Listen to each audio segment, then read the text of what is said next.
Recording started.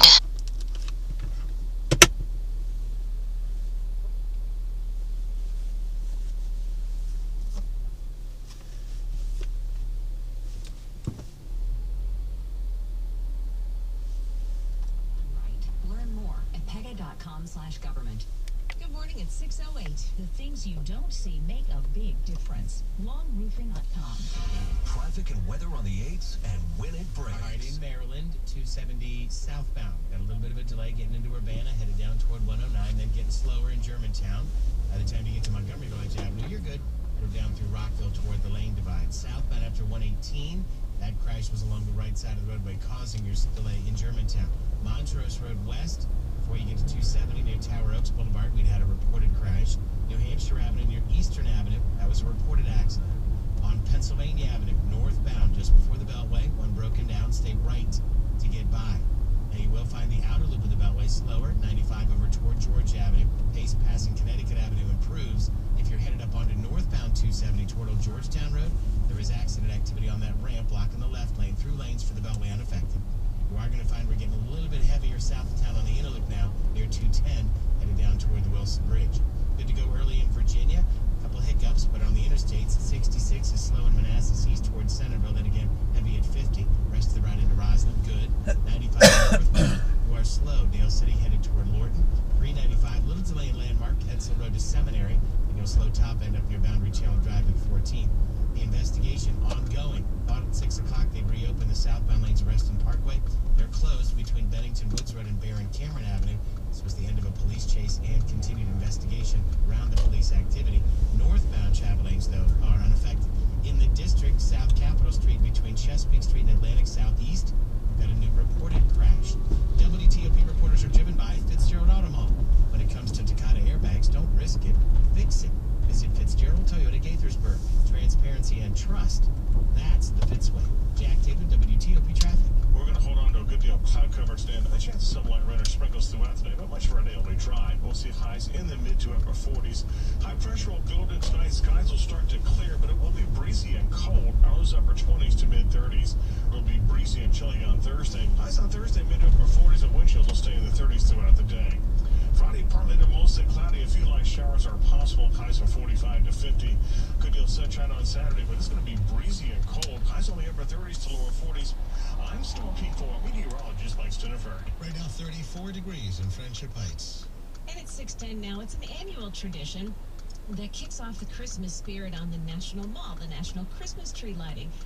It comes, however, with another tradition, the annual traffic mess tomorrow afternoon that comes with it. The fun annual tree lighting on the ellipse makes for no fun driving or on the bus. 15th and 17th Street close on either side of the White House and ellipse, and Constitution Avenue closes between 14th Street and 18th Street Northwest. Some of the closures run from about 1 in the afternoon until 8 p.m. tomorrow. There are also extra parking restrictions. Backups tend to ripple out to other areas.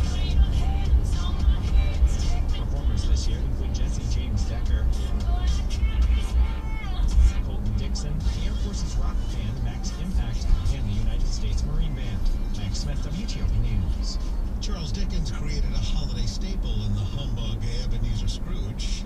And this month, you can get in that spirit with Ford's Theater's A Christmas Carol. Ebenezer Scrooge lacks compassion, and one night he goes on a journey, and he's visited by 3 ghosts, past, present, and future, and he wakes up on Christmas Day a changed man. Craig Wallace returns as Scrooge, while Justine Morale returns as the ghost of Christmas past. Flying up there and 20 feet up in the air can be a little nerve-wracking, but it's just so exciting to be able to come out into the audience and see everybody's faces looking up at you. Best of all, the cast gives back to charity, raising $836,000 over the past 10 years. This year it's Bright Beginnings, an organization that is committed to working with families and children that are living in homelessness. And we encourage people to give a gift if they would like to. Hear our full chat on WTOP.com. Jason Franley, WTOP News. 6:12 here, DC has taken the next step in the future of scooters and e-bikes.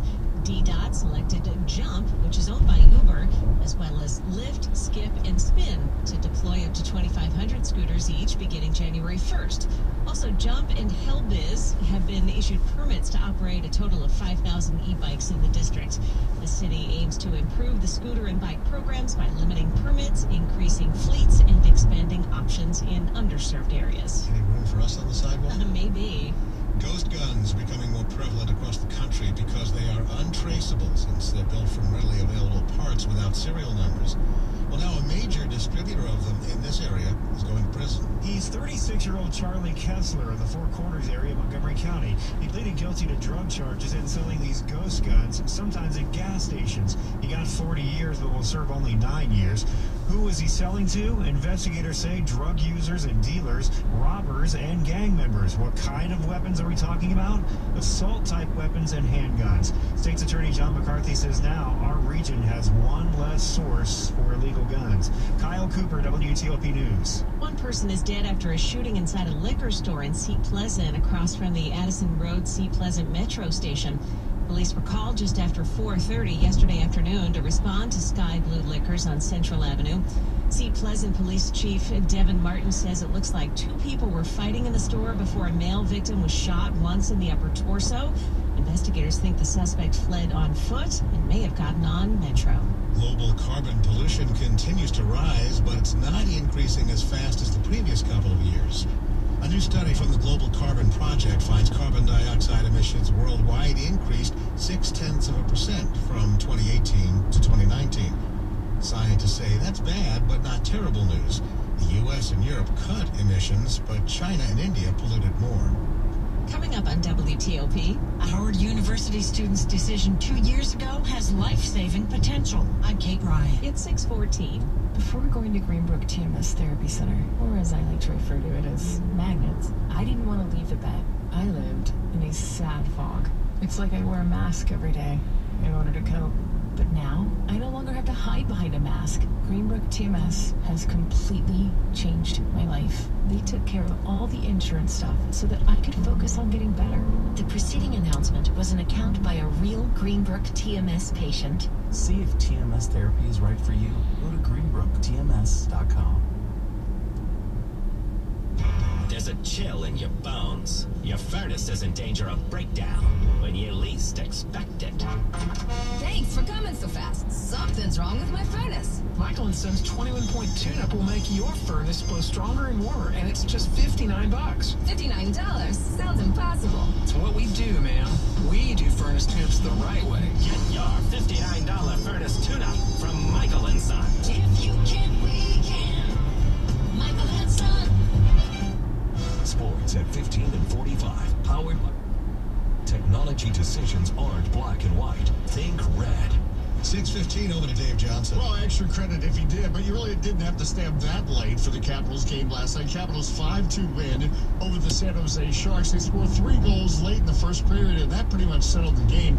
John Carlson had an assist on the first 2 goals. Then he scored, so that's a 3-point night for John Carlson, who now has 40 points in 29 games. And remember, he is a defenseman. They play in L.A. tonight against the Kings. Wizards last night, a 127-120 loss to the Orlando Magic, and yet defense remains a problem for this team, and also dealing with injuries. Thomas Bryant out last night with a foot injury. Bradley Beal did score 42 points. George Mason, they are now 9-1 after the win over Jacksonville State. American beat UMBC.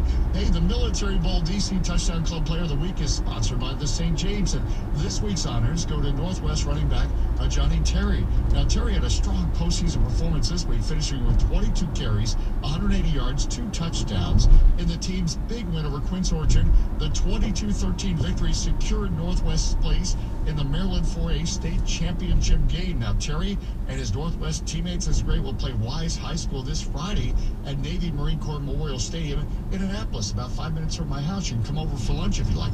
Visit WTLB.com to see the highlights from Terry's big game and vote for our high school football game of the week. WTLP will live blog from the game this weekend. What are you serving? Tuna fish. Has Awesome. to be tuna fish. That's the only thing I know how to make. Dave Johnson, WTLP Sports. Thanks, Dave. Up ahead, some sushi and salad products that you may have bought around this area have been recalled because of listeria. It's 6:17. There is no off-season at St. James. The St. James offers strength, conditioning, and skills training for more than 20 sports.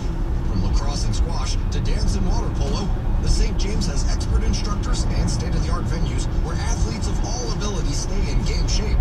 Washington's premier destination for sports, wellness, and active entertainment is the place to train, play, and compete year-round. Visit thestjames.com to learn more.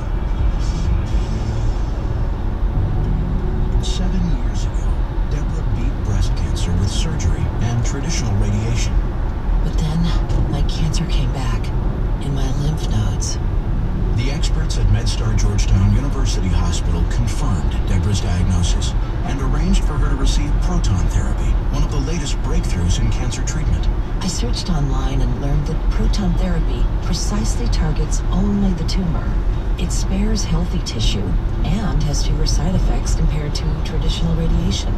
This was especially important to me because my tumor was located near my heart. As the first and most experienced proton therapy center in the region, MedStar Georgetown University Hospital offers the latest cancer treatment options, so patients no longer have to travel for cancer care. Today, I'm cancer-free. For more information, visit medstargeorgetown.org/proton. For an appointment, call 202-930-5581. 618. Traffic and weather on the 8s and when it breaks. All right, here in Maryland, 270 southbound, the delay getting into Urbana runs south. There's a little bit of a break between basically 109 and 121, and that's soon to connect. But the activity that was after 118 in Middlebrook Road, apparently that crash has been now moved safely to the right shoulder. Rest of the ride down south to Rockville, you're good. Outer loop slows 95 over toward Georgia Avenue. On the ramp to head up north on 270, that earlier crash on the ramp had been blocking the left lane. Can't see it, no cameras looking at that, so unclear if the left lane has reopened. Montrose Road westbound as you head toward 270 near Tower Oaks Boulevard. There's been accident activity. 175 up in Columbia, westbound, the ramp to go 29 south, a reported crash. New Hampshire Avenue down near Eastern Avenue, there was also a reported accident. Beltway starting to slow south of town on the inner loop. It's around 210, and in the local lanes, especially in Alexandria. 50's fine, getting up onto the Bay Bridge so far without delay. The right lane, long-term work blocked, right lane of 3. There will be no center lane closure again in the midday today. They'll try for Thursday and Friday. BW Parkway south, a little heavy at 175, then again at the Beltway, riding south toward 202. In Virginia, 66, getting the brake lights eastbound out in Manassas. In Centerville, at 50, then heavier toward the Beltway. Inner loop, little sluggish near Braddock Road. 95 was slowing northbound Dale City toward Newington. 395, little delay in the main line landmark as you approach Duke headed toward Seminary and King, and slow again north of Washington Boulevard headed toward the 14th. Activity at the end of the ramp, northbound Fairfax County Parkway onto 66 west. Follow direction. If you're in the service roadway, main line on 66 going westbound, you may be forced to go north onto the Fairfax County Parkway. You're okay southbound on the Fairfax County Parkway to get onto 66 west. Also, no word yet, southbound Reston Parkway still blocked between Bennington Woods Road and Barron Cameron Avenue, the end of police activity. Northbound lanes are open, but southbound they were hoping that investigation would wrap up about 20 minutes ago. Proven healthcare interoperability matters. InterSystems HealthShare serves more than 200 million people. InterSystems, the power behind what matters. Jack Taylor, WTOP Traffic. Mike Steniford, another cold start this morning. Yeah, it looks like a cold weather pattern will persist for the next several days. We had disturbance come through overnight. A little bit of a light rain, even a few wet snowflakes to the region. That activity has moved out into the bay, and we are seeing some breaks in the overcast. But another disturbance is now coming in from the northwest. So today, a good deal of cloud cover. We might see a little bit of sunshine at times, and by midday into the afternoon, could be another round of some light rain or sprinkles. Our highs will be in the mid-upper 40s. Skies will clear tonight, but it will be breezy and cold. Our lows upper 20s to mid-30s. A good deal of sunshine and breezy on Thursday. Highs will be in the mid-upper 40s, but wind chills will hold in the 30s throughout the day. Friday, a cold front comes, so rains are partly to mostly cloudy. A few light showers are possible. Highs on Friday, 45 to 50. Then behind the front on Saturday, a sunny, breezy, and cold day with highs in the upper 30s to lower 40s. It's kind of chilly right now. Leesburg, 32. It's 31 in Gaithersburg. And Bruce and Joe, we've got 37 at Reagan National. All right, thank you, Mike. 35 with cloudy skies outside the Glass and Closed Nerve Center in Friendship Heights. It's brought to you by New Look Home Design. Get 50% off all roofing materials. NewLookHomeDesign.com. It's 6:22 now. Now, to your health. Sponsored by My Eye Doctor. Doctors of... Well, just how important that White House meeting was to Ukraine.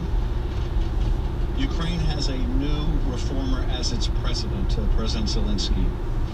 A meeting with the most important patron of Ukraine, the President of the United States, in the Oval Office carries enormous significance, both to the people of Ukraine, but as equally important to Russia, that the United States has Ukraine's back in its conflict with a nation which invaded its territory. The military assistance is also absolutely essential. As President Zelensky goes into negotiations with Vladimir Putin, the fact that the United States is providing substantial military assistance approved on a bipartisan basis by Congress is enormously important. The withholding of that aid, even for a period of time, sends a disastrous message to friend and foe alike that the United States does not have the back of its ally. So these were things that Ukraine desperately wanted and needed. At the same time, there was something President Trump desperately wanted and believed that he needed, and that was an investigation that would damage the rival that he feared apparently the most, Joe Biden, as well as a investigation into a debunked conspiracy theory that it was Ukraine, not Russia, that interfered in our last election. Now that conspiracy theory, which is often summarized or characterized by the term CrowdStrike, that conspiracy theory is a Russian narrative. That is a conspiracy theory put out, promulgated by Vladimir Putin to deflect attention away from Russia's interference in our own election and to try to drive a wedge between the United States and the nation of Ukraine. So that's what the president wanted, these two sham investigations, one into Joe Biden, also debunked and discredited that sham investigative. Holidays, a new warning from those at Customs and Border Protection about the proliferation of counterfeit goods, the kind that are popular among shoppers right now. At a glance, the iPhone 11 looked real. Inspect the packaging and the print used on the accessories, and Frank Russo at Customs and Border Protection said there was no doubt it was fake. Even the earbuds that they produced and shipped were of an inferior plastic that Apple would never use. The iPhone 11 has only been out a few months, yet Russo said counterfeiters were able to make a passable replica. Because they're getting so much better at counterfeiting these products, they're able to get almost close to the full value. Price is no longer a tell, so Russo suggested buying from reputable places. Aaron Katursky, ABC News, New York. It's 6:24. This open enrollment season, it's time to help get protection and peace of mind for yourself and the people who matter most. Military Benefit Association lets you expand your federal employee life insurance plan with MBA Federal Life. Up to $500,000 in additional coverage for you, your spouse, and more. And the plan can stay with you if you leave government or retire. Visit MBAFederalLife.com for a combination that's better together. MBAFederalLife.com. Insurance coverage is issued by Metropolitan Life Insurance Company. From Connecticut to California, from Mississippi to Minnesota, millions of American businesses are using Google tools to grow online. The Grow with Google initiative supports small businesses by providing free digital skills workshops and one-on-one coaching in all 50 states, helping businesses get online, connect with new customers, and work more productively. Learn more at google.com/grow. That's google.com/grow. Money News brought to you by Lowe's. Pros do it right by shopping at Lowe's to save on the supplies they need most from the brands they trust to get the job done. Do it right for less. Start with Lowe's. Money News at 25 and 55 on WTOP. Amazon's Cloud Services division is teaming up with Verizon. The two will offer 5G service for businesses called Wavelength. It uses 5G wireless networks to help businesses download data from the cloud faster. Amazon's partnering with Verizon to incorporate Wavelength technology into parts of its wireless network. Dozens of Postmates employees have been laid off just before Christmas. The company says the job cuts came in its Los Angeles, San Francisco, Nashville, and a few other offices. Postmates also closed its Mexico City offices. CNBC reports the company, which has about 1,300 employees, is also in talks to find a possible buyer. Postmates had planned to go public in the second half of the year, but later pulled its IPO.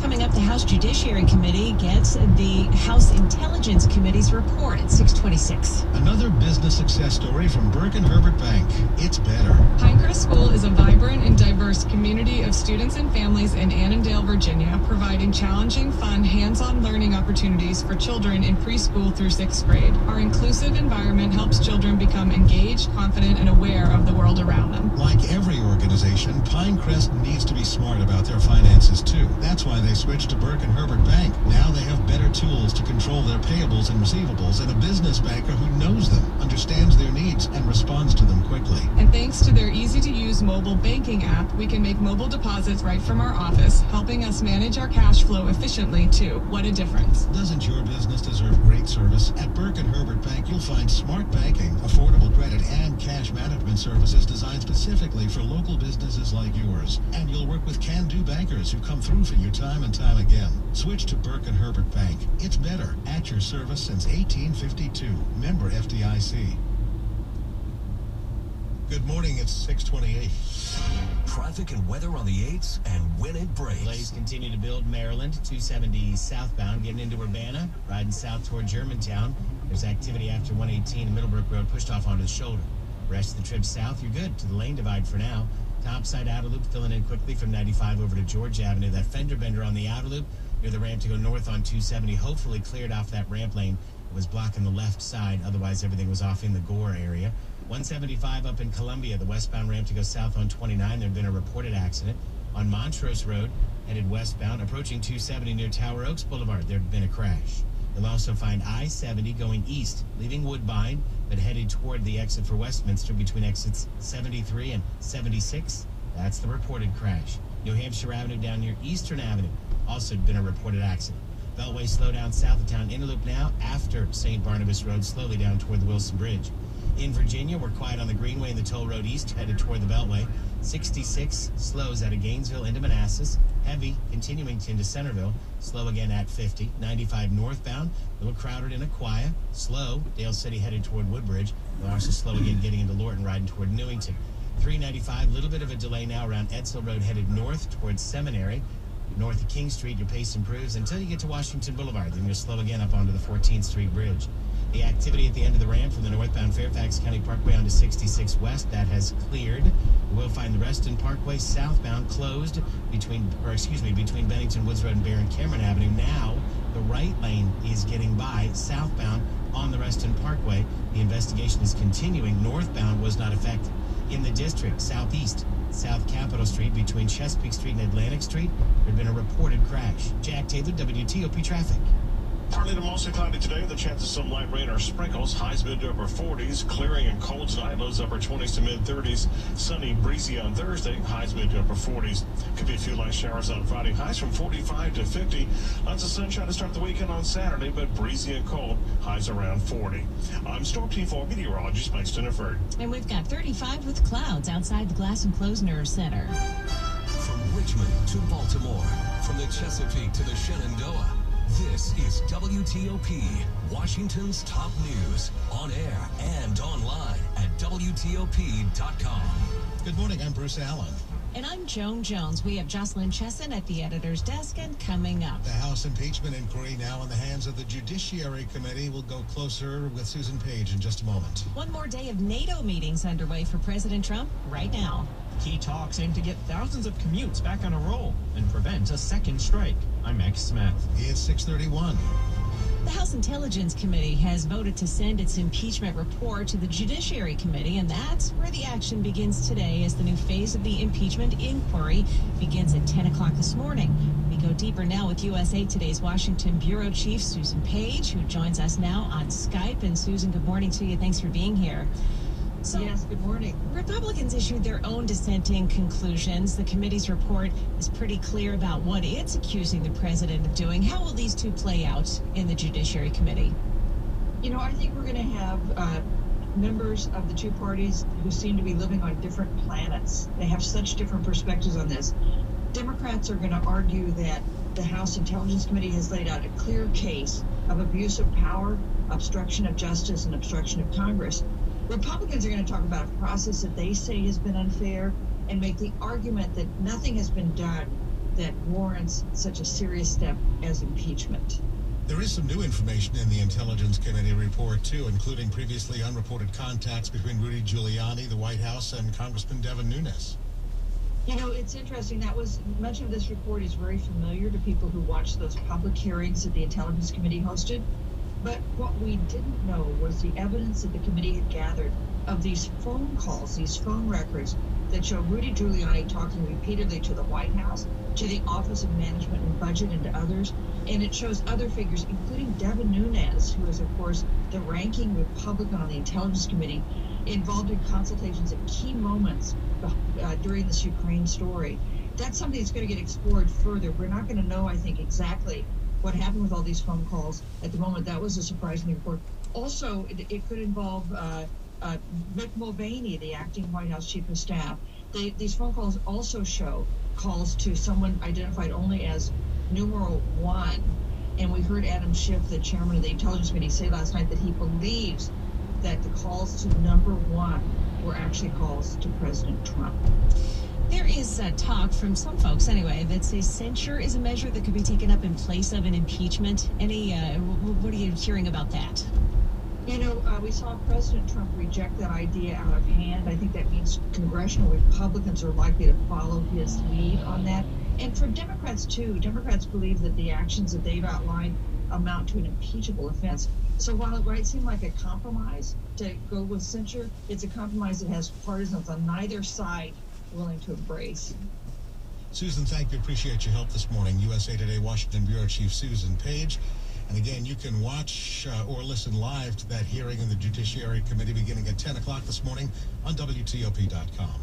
Up ahead on WTOP, another local transit bus strike be looming at 6:34. Do you know anyone who's selling their home? Well, if you do, make sure they check out Hauser's top-rated salaried agents. Home sellers are blown away by saving thousands with their superior listing experience. Hauser's full-service listing agents manage everything. Find incredible deals on top brands during Macy's Friends and Family, like an extra 30% off designers that rarely go on sale when you use your coupon or Macy's card. Plus, take 15% off beauty. Save big on fabulous party looks and all the hosting essentials. Discover great ideas for sprucing up your home and perfect gifts for everyone on your list. Now through Monday at Macy's Friends and Family. Extra 10 to 30% off regular and sale prices. Exclusions apply. Hired the Admiral, of course, just out in Yorba Linda at the Nixon Library for a terrific presentation, which you can watch all of it over at the Nixon Foundation. Admiral, good morning to you. Good morning to you. I want to begin because over at the Wall Street Journal 41 minutes ago, they posted the story, China threatens retaliation over proposed sanctions. Furious statements from Beijing follow House passage of a bill condemning all detention of Uyghur Muslims. And the Eva Dow article begins, China said it would retaliate if the U.S. presses forward with sanctions over Beijing's repression of the Uyghur Muslims. Washington's second stand on China human rights in recent days, with trade talks facing uncertainty. I have a column on China congratulating President Trump this morning in the Washington Post for bringing this attention to the forefront, this issue to the forefront. And you just got back from the region, I believe Vietnam. Where is this standoff going to head? Because I don't see clinking of glasses and a trade deal coming up time anytime soon. No, and I think the president foreshadowed that at NATO summit, where he began to say, and I think we'll hear this more consistently, that, well, maybe we're not going to have a trade deal, by the end of the year. Maybe we're not even going to have a trade deal by the election. And I think that's just the reality. We say in North Florida, sometimes you got to be for what's going to happen anyway. And I think that's kind of what you're seeing. I commend the administration both for the stance against the persecution, really, of these Uyghurs, as well as the support for the Hong Kong Act and the demonstrators in Hong Kong. But there will be consequences. There will be pushback from China. I think it'll come not only in the trade region, but look for the Chinese military to become more aggressive in the South China Sea as we conduct our ongoing freedom of navigation patrols there.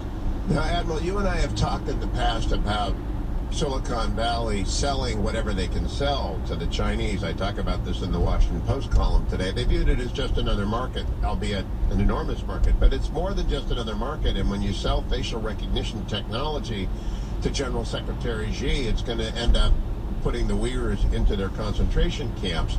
Have you seen any signs that Silicon Valley is now awake, that we're getting very close to selling design drawings to the German ironworks in the 30s? I am seeing those signs, Hugh, and they're manifesting in an interesting way. I'm seeing more of the tech leadership beginning to talk very coherently about the moral and principal consequences here. So you're seeing that conversation start to bubble, and these things aren't going to change overnight. And let's not forget it was U.S. policy for decades that we were going to embrace China and help the rise of the dragon peacefully and all of that. But that conversation is turning. And then secondly, I'm seeing more of the tech world, in particular on the artificial intelligence and the cybersecurity side, predisposed to cooperate with the U.S. government on our efforts there. So, yes, there's progress, but let's face it, that's going to be an important front in the confrontation between the United States and China. Now, in this Washington Post column this morning, I concluded that the competition with China, though not a Cold War 2.0, is very much an all-out battle for leadership, and its fronts encompass every field of technology, weaponry, information age data, artificial intelligence, and cultural and international norms. Am I right about the comprehensive nature of the competition? Spot on. And at a recent conference in Asia, Henry Kissinger said we are in the foothills of a Cold War. I would put it probably slightly differently. I would say we're in a series of skirmishes in all of the areas you've talked about, from trade to military action to the South China Sea to moral and ethical and legal policy choices. We're in skirmishes in all those areas. Sometimes skirmishes do lead to wars. It'll be, I think, a Cold War. I'm not predicting a hot war with China, but we are moving in a direction where we are going to have to confront China on a variety of issues. And I think the administration's been roughly right here, trying to bend China, particularly on trade and tariffs.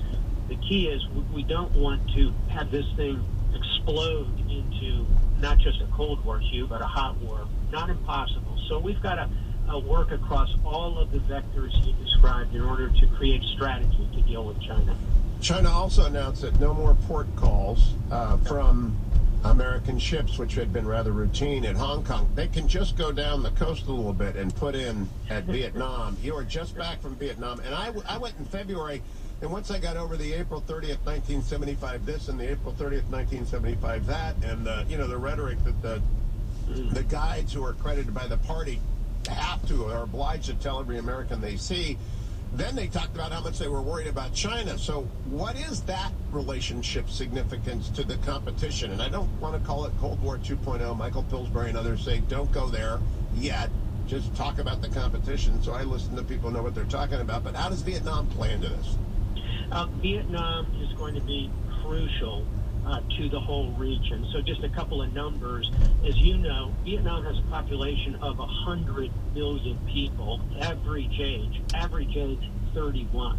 Its demographics are vertical in effect, which is power and destiny for nations are young, exuberant, educated population. Sounds like Vietnam. My travels around both with officials and with U.S. diplomats and just in guide settings, listening to guides. Yes, they have a little pro forma spiel at the stop about the Vietnam War, and that's fair enough. They won. We ought to just recognize that. On the other hand, almost immediately they segue to how important America is, how the interchange, the trade is vital for our country, and how much, to your point, they are concerned about China, which is pushing on them in the South China Sea, moving large, for example, oil and gas platforms into Vietnamese waters. They claim a big chunk of what Vietnam's exclusive economic zone would be, the 200 miles that Vietnam would own in the South China Sea. So, yeah, they're young, dynamic, they want to work with us, and they are concerned about China. Sounds like a really good partner for the United States. Now, in terms of when we put into a port, they have to have a certain capability, and I know Da Nang does. Are they busy working that side of the equation so that American ships can actually port there in the way that Russian ships used to do? Maybe it's Haiphong. I'm not quite sure where the American ships go.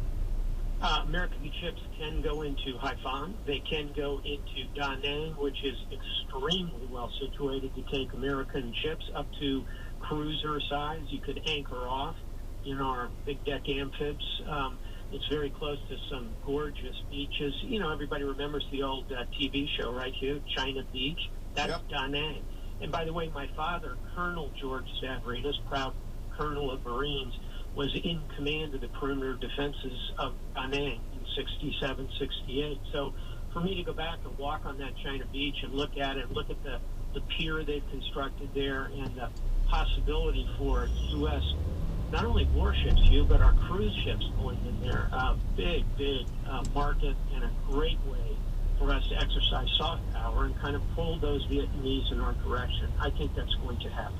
Now, Admiral Stavridis, I, at your recommendation, read Waiting by Ha Jin, a great novel. In addition to Pillsbury's 100-Year Marathon and Graham Allison's Destined for War, and of course, Dr. Kissinger's On China, this Waiting book just depressed me because of the ubiquity of the party. That is one of the themes that, jump out at me, is that there isn't a lot of joy in China. There is a lot of the iron thumb of the party. I have not been there but once.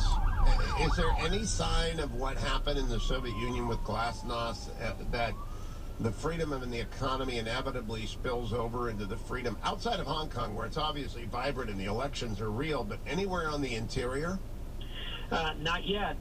Let us hope that ultimately that occurs, and that is the theory of the case, and that is indeed what we saw in the case of the Soviet Union. And you know this from your study of world history and politics. Sometimes big doors swing on very small hinges. Could Hong Kong be that small hinge? Maybe. Could Taiwan be part of that hinge? Where many Chinese look to Taiwan. On the other hand, in my travels in China and my reading and study tell me that the party has still very, very strong control, and they're getting stronger. They're using technology aggressively. I'll give you one example back to the Uyghurs. They are experimenting with using DNA samples to construct facial recognition masks so that they can identify individuals. There's a stunning story about that yesterday in the New York Times. So they're pushing not only in cyber and artificial intelligence, but in biotech. So this is the big state, if you will, the 1984 level control over a society. I don't see that changing anytime soon.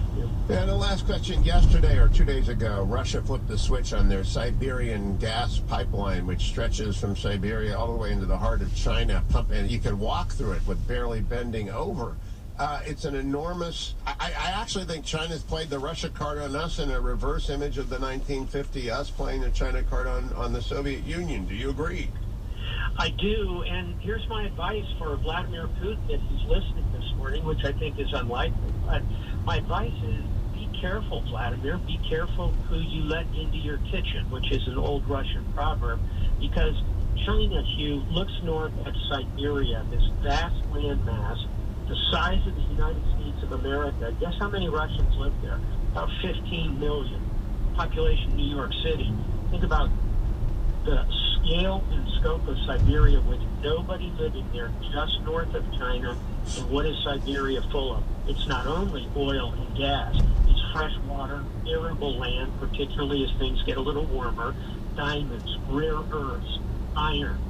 China looks at Siberia like my dog looks at a ribeye steak. It's really good. Really good. And they are not... Be careful, Vladimir.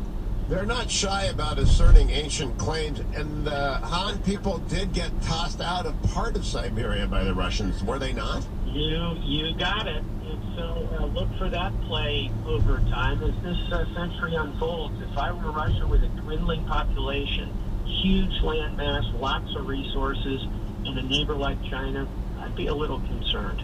That is Admiral James Stavridis. Follow him on Twitter at Stavridis. Just at Stavridis. All right, Jay, at Stavridis, Jay. I've posted over at HughHewitt.com. Always useful.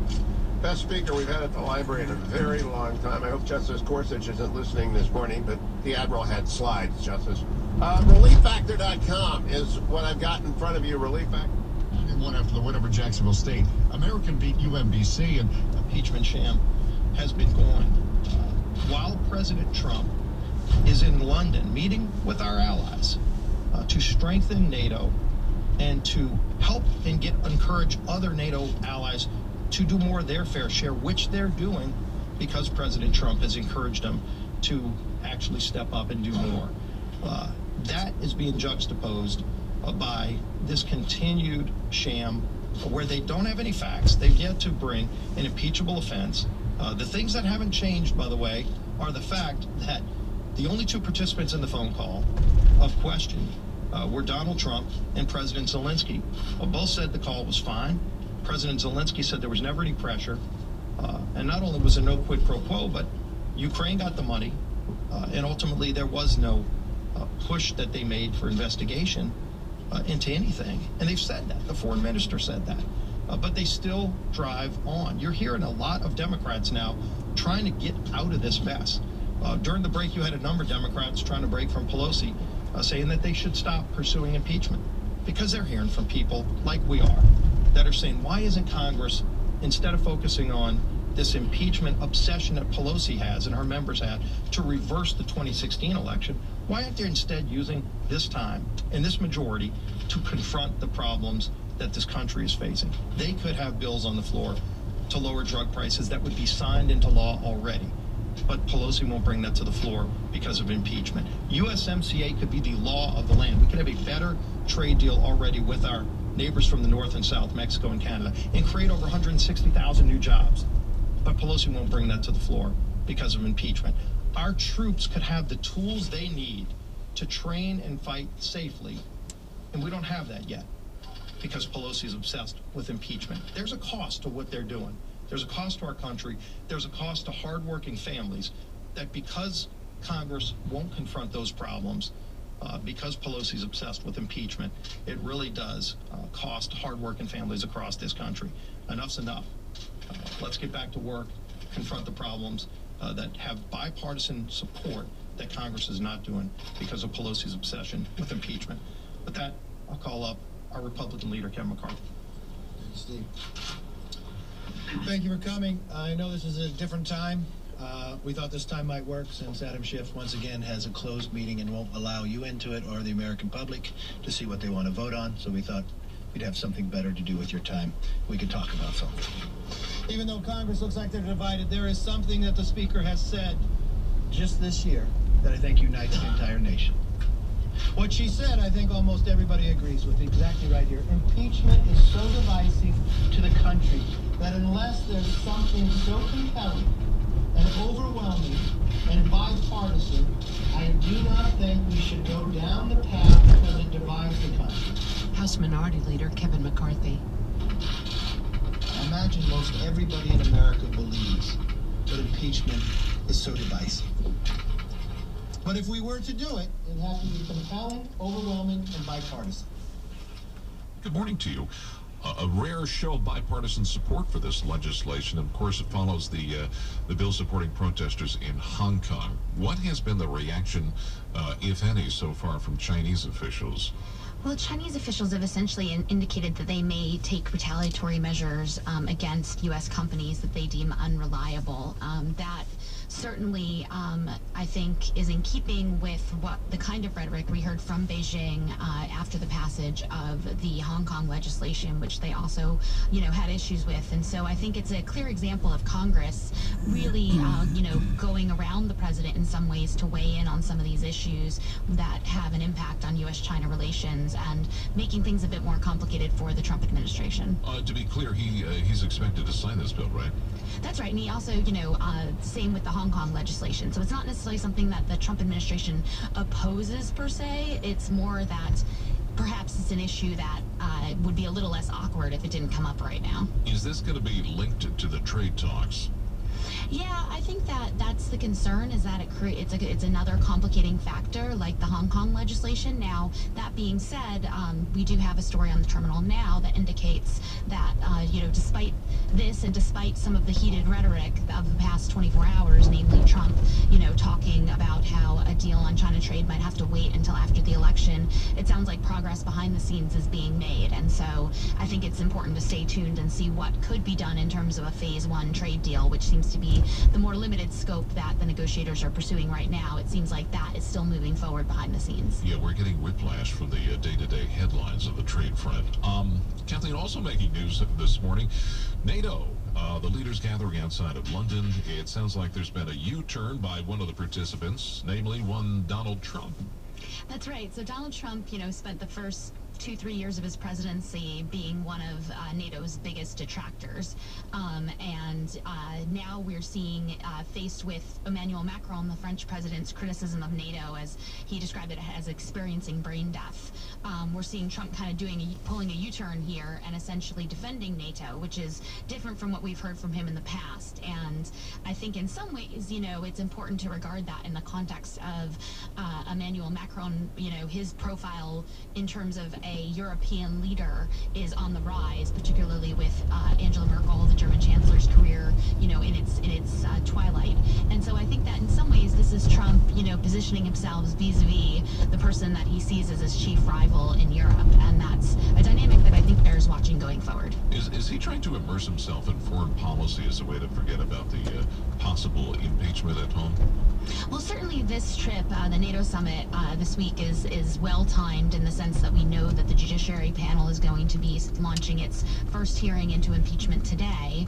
And so that's something that in some ways it gives Trump an opportunity to talk about something different, to be on the other side of the Atlantic and looking statesmanlike. Now, whether or not he's taken full advantage of that, I think is arguable. And I think that, it hasn't been as bad for him. He hasn't looked as isolated as he has in some of these past summits. But, on the other hand, it hasn't been all positive for him. And he's also, to an extent that we've seen him do before, been picking fights with some of his allies. There's this remarkable video that we watched this morning, some gossip on the sidelines. Tell us what that's about. Yeah, so there's a video that emerged. It's a lesson to all of us, even the world's, leaders, that, you never know who's listening. And when there are cameras around, you always have to be a bit careful to, not have an unguarded moment. And basically what we saw last night was Emmanuel Macron, Justin Trudeau, and Boris Johnson seeming to, giggle and laugh a bit about Trump's propensity press conferences that tend to make him late for events. And so, it's just a bit awkward, I guess, and, I think it'll be interesting to see what, if anything, Trump has to say today when he gets asked about it. Boris Johnson was asked about it, and whether or not, when he arrived at the NATO summit this morning, whether or not he was avoiding being photographed with Trump, and he said that he wasn't. But I think that it raises some potentially prickly issues. And finally, let's wrap up with this story. Joe Biden has a plan to pay for his policy proposals. What is it? Yeah, so this is another iteration of a plan that we've seen from Democrats for many, many years now, which is essentially increasing taxes on corporations and trying to repatriate money that has gone overseas as a way to, in concert with Biden's other proposals, which would raise taxes on the highest earners, pay for some of his policy proposals. And so that's kind of the gist of it. This is kind of not a completely new idea, but just the latest iteration of it. Okay, so imposing sanctions, and how much does he say that's going to repatriate? So the repatriation portion of it, I think his team estimates, is at about $200 billion, which would be short of, Biden, much like Elizabeth Warren and other Democratic contenders, has a lot of policy proposals. His are to the tune of $3.2 trillion. And so that would be a portion of it.